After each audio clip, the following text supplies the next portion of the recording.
Бүгүнкү сабактын темасы салыктар, анын түрлөрү. Салыктар мамлекеттин кирешесинин негизги булагы болуп саналат. Кирешенин же болбосо бюджеттин негизги булагы. Рынок экономикасында салыксыз бюджетти толтуруу мүмкүн эмес. Салык мамлекеттик жалпы салыктар экиге бөлүнөт. Түз салык жана кыйыр салык. Түз салык деп өзү эле аты айткандай, түздөн түз мамлекеттик бюджетине түшө турган салык, бул түз салык болуп саналат. Түз салыкка киреше салыгы, ар бир иштеген адам, ар бир иштеген мекеме, ишканалар түздөн түз салык төлөөгө милдеттүү.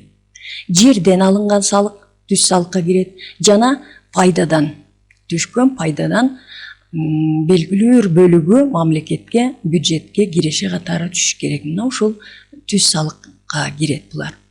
Киреше салыгы же болбосо түз салык өз ичинен үчкө бөлүнөт. Прогрессивдүү салык, пропорционалдуу салык, регрессивдүү салык. Прогрессивдүү деген сөздү биз билебиз. Прогрессия бул өсүү деген түшүндүрөт. Прогрессивдүү салыкка салык ставкасы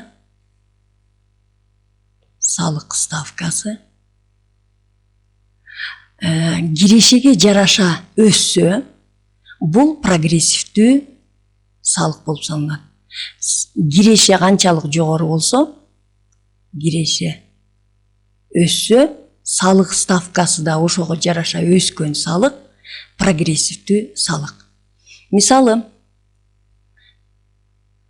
100.000 сом тапкан, 100.000 сом тапкан үй-бүлө, мисалы, бир жылдын ичинде 100.000 сом тапса, анын салыгы 10% десек, салык ставкасы 10% десек, бул белгилүү эмеси, салык ставкасы белгилүү болуп атат. Ал эми ушул кирешеси 100.000 эмес, 200.000 сом болуп кетсе, киреше салык ставкасы ошого жараша жогорулайт экен. 20% салык ставкасын түзүп атат. Демек, бул өсүүдөгү салык ставкасы кирешеге жараша өссө, прогрессивдүү салык болуп атат. Пропорционалдуу салык. Пропорция дегенди биз билебиз, бирдей, жалпыга салык ставкасы жалпыга бирдей болгон салык салуунун түрү бул пропорционалдуу салык болуп саналат. Кыргызстанда 10% киреше салыгы ар бир иштеген адамдан кирешесинен 10% алынып калынат экен. Ошон үчүн пропорционалдуу, жалпыга бирдей салык ставкасы бардыгына бирдей болгон бул салыктын түрү пропорционалдуу болду. Кийинки түрү регрессивдүү. Регрессия деген прогрессияга карама каршы процесс экенин биз билебиз. Кемүүдөгү процесс. Башкача айтканда, кирешеси канчалык төмөн болсо, салык ставкасы ошончолук жогору болот. Буга мисал келтирип, акциздык салыктар мисал келип саналат прогрессивдүү салыкка.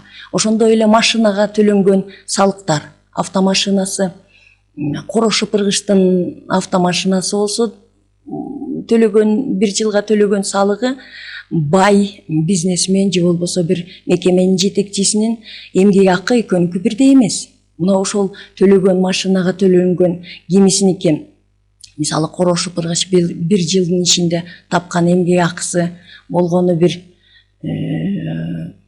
мындай бир 24-25 миң деп койсок, 24.000 сом болсо, ал эми жанагы директордун эмгек акысы бир жылдын ичинде тапкан эмгек акысы абдан эле жогору. Айына керек болсо 24.000 сом алат. Бир жылда канча болоорун эсептейсиңер. Төлөгөн машинасынын маркасы бирдей болсо, төлөгөн салыгы сөзсүз бирдей болот дагы. Анан кирешеси канчалык төмөн болсо, салыктын ставкасы ошончолук жогору болуп калат. Мына ушул регрессивдүү салык болуп саналат. Кийинки салыктын түрү кыйыр же акциздык салыктар деп аталат. Кыйыр салык болгондо бул соода сатыктан, соодадан түшкөн, соода сатыктан түшкөн салык кыйыр салык же акциздик салыктар деп аталат. Бул салык түздөн түз бюджетке түшпөйт экен. Ошол сатуучулар аркылуу, биринчи сатуучуларга келип, андан кийин сатуучулар аркылуу бюджетке түшөт экен. Мына ошон үчүн кыйыр салык болуп калып атат. Муну кыйыр салыкты сатып алуучулар, кардарлар төлөйт, кардарлардын чөнтөгүнөн түшүп атат. Буга кыйыр салык КНС, кошумча наркка салык, орусча айтып коет НДС, налог на добавленную стоимость. Анан акциздер кирет экен. Бул соода саттыкты биз айттык, Кыргызстанда бул акциздик салыктар индивидуалдык товарларга белгиленген. Бул бензин, спирт ичимдиктерине, анан тамекинин түрлөрүнө, тамекиге киргизилген. Мына ушул буга төлөнгөн салыкты кардардын чөнтөгүнөн сатуучуга түшөт дагы, анан сатуучудан бюджетке түшөт. Бул салыктар жыйналганда республикалык бюджет деңгээлинде, анан жергиликтүү бюджетке чогултулат.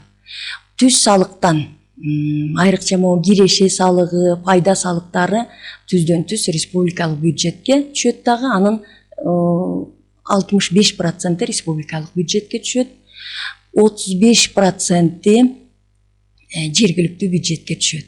Ал эми жер салыгы түздөн түз жергиликтүү бюджетке түшүрүлөт. Акциздик салыктар 35% жергиликтүү бюджетке, ал эми 65% республикалык бюджетке түшүрүлөт. Мына биз бүгүн салыктар жана салыктын түрлөрү менен тааныштык. Ошону менен бирге эле салыктар жөнүндө дагы бюджетти сөз кылганда дагы кошумча кылып кетебиз.